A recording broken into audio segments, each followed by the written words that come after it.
ជំរាបសួរពុកម៉ែបងប្អូនដំណឹងល្អលើសពីល្អបន្ទាប់ពីវិរៈកងទ័ពការពារព្រំដែនកម្ពុជា18រូបវិលត្រឡប់មកវិញតាមច្រកខេត្តបៃលិនណាឥឡូវនេះពុកម៉ែបងប្អូនណាគាត់វិលត្រឡប់មកវិញដោយសុខសวัสดิភាពបន្ទាប់ពីថៃបានចាប់ទាហានកម្ពុជា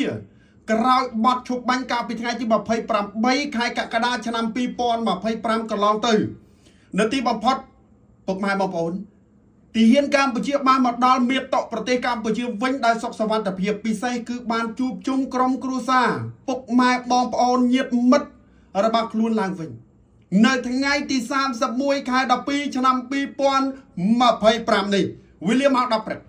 អ្វីដែលចង់ចាប់អារម្មណ៍បន្ទាប់ពីវិរៈកងទ័ពការពារព្រំដែនបានវិលត្រឡប់មកដល់ប្រទេសកម្ពុជាវិញមកដល់ពេលនេះគឺមានដែលចេញមុខឧបត្ថម្ភថវិកាយ៉ាងច្រើនសម្បើមតែម្ដងដល់វិរៈកងទ័ពការពារព្រំដែនទាំង18រូបដែលថៃចាប់ខ្លួនយកទៅរយៈពេល155ថ្ងៃអញ្ចឹងទី1ខ្ញុំសូមជម្រាបជូនតែម្ដងទី1គឺក្រុមហ៊ុនយៈ Boostrong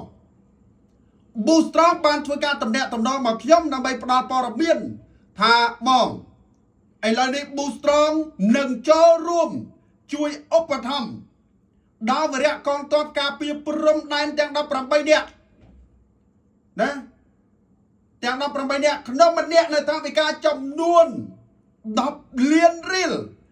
ម្នាក់10លានពុកម៉ែបងប្អូនអញ្ចឹង18នាក់ស្មើនឹង180លានរៀលអរគុណវិរៈកងទ័ពដែលបានវិលត្រឡប់មកកាន់មាតុប្រទេសកម្ពុជាវិញខ្ញុំរំភើបខ្ញុំសប្បាយចិត្តក្រុមហ៊ុន Boostrong ជួយច្រើនណាស់សម្បីតែជនភៀសសឹក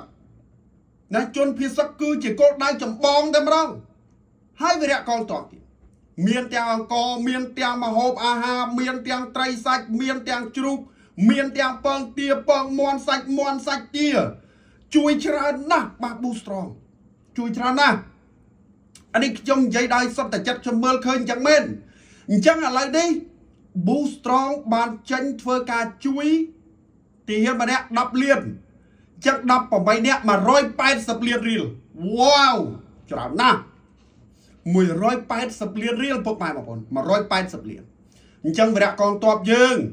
បាទមានសង្ឃឹមហើយមកវិញមានការគិតគូរពីប្រមុខថ្នាក់ដឹកនាំហើយក្រុមហ៊ុនឯកជននៅក្នុងស្រុកច្រើនណាស់សម្រាប់នឹងចូលរួមជួយដល់វិរៈកងទ័ពលើកទឹកចិត្តដល់ពួកគាត់ក្នុងការលះបង់បូជាសាច់ស្រស់ឈាមស្រស់ឈរពាំងគ្រាប់កាលពីថ្ងៃទី28ខែកក្កដា2025ហើយថៃបានចាប់ខ្លួនទៅក្រោយបទឈប់បាញ់ចូលជាធរមាននៅទីក្រុងកាឡាឡាំពូប្រទេសម៉ាឡេស៊ីណាប្រទេសម៉ាឡេស៊ីឥឡូវនេះ155ថ្ងៃវិលត្រឡប់មកវិញដោយសុខសวัสดิភាពក៏ប៉ុន្តែសុខភាពរបស់ពួកគាត់យើងអត់ទាន់ដឹងទេ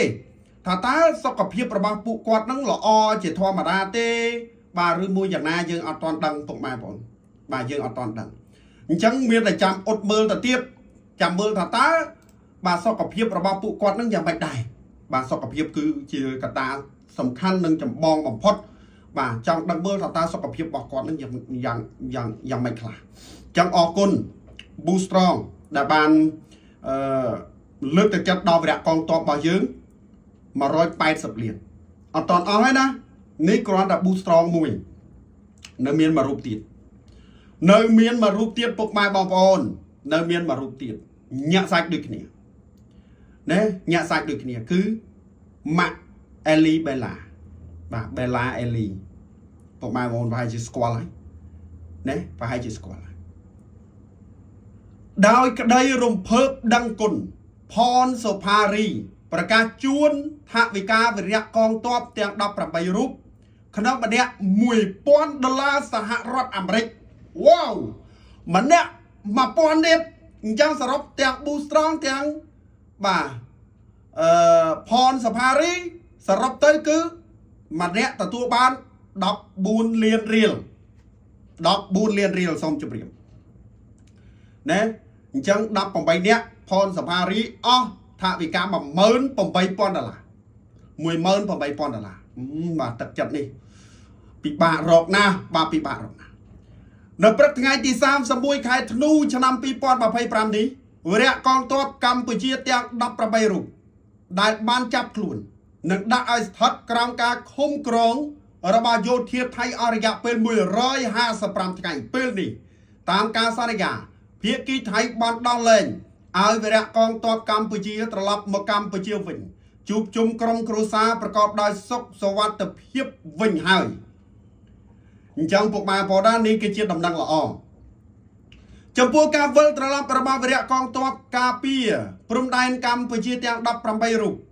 មកដល់មាតុភូមិវិញនៅព្រឹកនេះពិតជាបានធ្វើឲ្យមហាជនកម្ពុជាទូទាំងប្រទេសបានចែករំលែកអបអរដោយក្តីរំភើបចិត្តអាណិតស្រឡាញ់ជាទីបំផុតនៅបង្ហាញការគោរពដឹងគុណដល់វរៈកងទ័ពទាំង18រូបចំពោះការលះបង់ដ៏ធំធេងដើម្បីមាតុភូមិកម្ពុជាជាក់ស្ដែងងាកមើលលើ Facebook របស់អ្នកនាងផនសុផារីក្រៅពីបង្ហាញក្តីរំភើបអបអរចំពោះការដោះលែងបានត្រឡប់មកវិញរបស់វរៈកងទ័ពទាំង18រូបប្រកបដោយសុវត្ថិភាពឃើញថាអ្នកនាងបានប្រកាសលើទំព័រ Facebook ផ្លូវការចូលរួមជូនថវិកាដល់វរៈកងទ័ពទាំង18រូបក្នុងម្នាក់ចំនួន$1000សហរដ្ឋអាមេរិកផងដែរការបង្ហាញនោះអ្នកនាងផនសុផារីបានរៀបរាប់ថានាងខ្ញុំសូមប្រកាសជូនថវិកាវរៈកងទ័ពទាំង18នាក់ក្នុងម្នាក់ចំនួន$1000សហរដ្ឋអាមេរិកចំពុកម៉ែបងប្អូននេះគឺជាព័ត៌មានល្អសម្រាប់វរៈកងទ័ពបាទការពារព្រំដែនកម្ពុជាយើងបាទហើយខ្ញុំសប្បាយចិត្តបាទហើយសង្ឃឹមថានឹងមានការលើកទឹកចិត្តបន្តទៀតបាទមិនមែនតែវរៈកងទ័ពទាំង18រូបទេដែលនៅមានកងទ័ពជួរមុខក៏កំពុងតែទទួលបានការយកចិត្តទុកដាក់ដូចគ្នាក៏ប៉ុន្តែមកដល់ពេលនេះគឺដោយក្តីរំភើបកងទ័ព18រូបនេះគឺស្ថិតនៅក្រោមការគ្រប់គ្រងរបស់ថៃណាគេយកទៅឃុំឃាំង18រូបឥឡូវនេះបានវិលត្រឡប់មកវិញសមណាស់នឹងទទួលបានការលើកទឹកចិត្តសមណាស់នឹងមានការលើកទឹកចិត្តសាទរហើយផ្ដល់